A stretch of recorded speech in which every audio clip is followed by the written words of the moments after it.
Well, today we're talking about solutions. Now, we love solutions in chemistry and we use them a lot. But before we start using them, it's important that we define what they are. Because I can ask you, like, hey, is air a solution? Is your food a solution? Is coffee a solution? So you need to be able to tell which one is a solution, which one isn't. And that's what we're going to be looking at in this chapter. All right, so let's get started. Solutions. Solutions. Let's see what is a solution. A solution is what we call a homogeneous mixture. What is a homogeneous mixture? This is a mixture of one of two or more things that is homogeneous, meaning that you can't tell the difference between the components after they have already been mixed. Think of salt in water. When you take salt and you add it to water and you mix very well, you can't tell which one is water, which one is salt. That is a homogeneous mixture. A heterogeneous mixture is when you can tell, for example, when you add oil to water, or if you just mix a bunch of M&Ms with different colors, you'll be able to tell which one is which. That's a heterogeneous mixture. Solutions are homogeneous mixture, right? And in a solution, whatever you adding, whatever is less, we call this a solute, and whatever is more is a solvent. So in case of our salt and water, the salt is the solute, the water is the solvent, and then the solute and the solvent will make a solution. It's really important to remember that. So if you want to measure the mass of the solution, you'll take the mass of the solute plus the mass of the solvent. All right. Now, in chemistry and biochemistry, we work with what we call aqueous solutions a lot. Why? Because aqueous solutions are solutions where the solvent is water.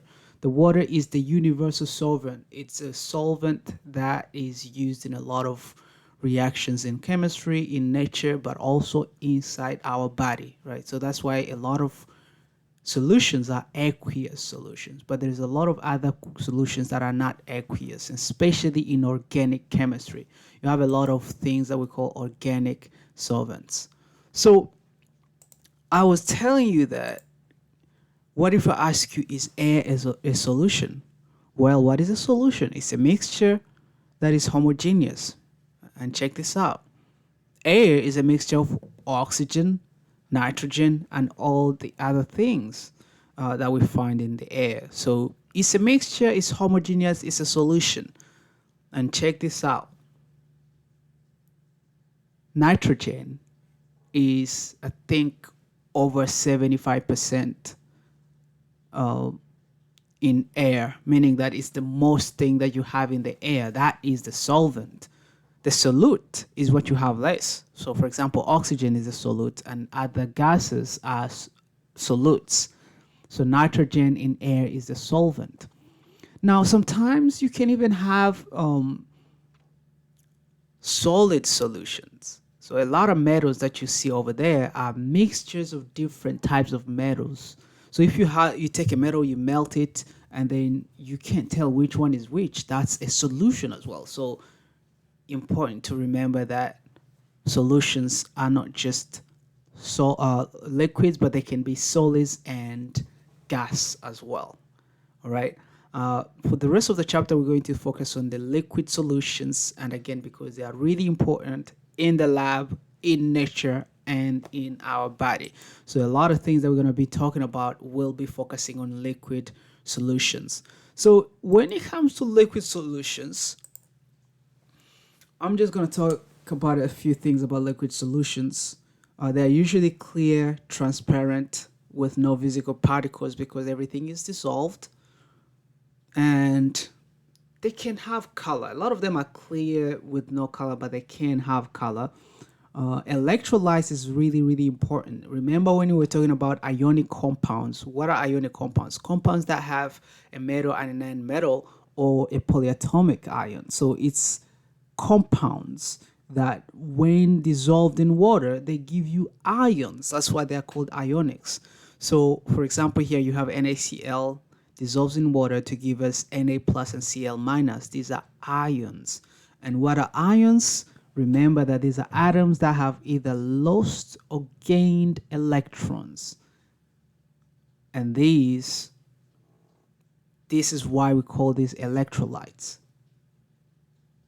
These ions dissolved are called electrolytes. By the way, these are the same electrolytes in your drinks or in your water. When you have a covalent compound that is not ionic, it won't have electrolytes because it doesn't have ions. It's going to be non-electrolytes. So, for example, your salt will dissolve and it's an electrolyte because the salt is made of NaCl. But guess what? The sugar won't, because the sugar is glucose, and glucose is a covalent compound because it's made of carbon, hydrogen, and oxygen. And remember that the main characteristic of covalent compounds is what? It's because it's a combination of non-metals. There's no metal there. All right, that's enough about solutions. You should now know what a solution is, and whatever I give you, you should be able to tell what is a solution, and then from the solution, you should be able to tell which one is the solvent and which one is the solute. All right, see you next time.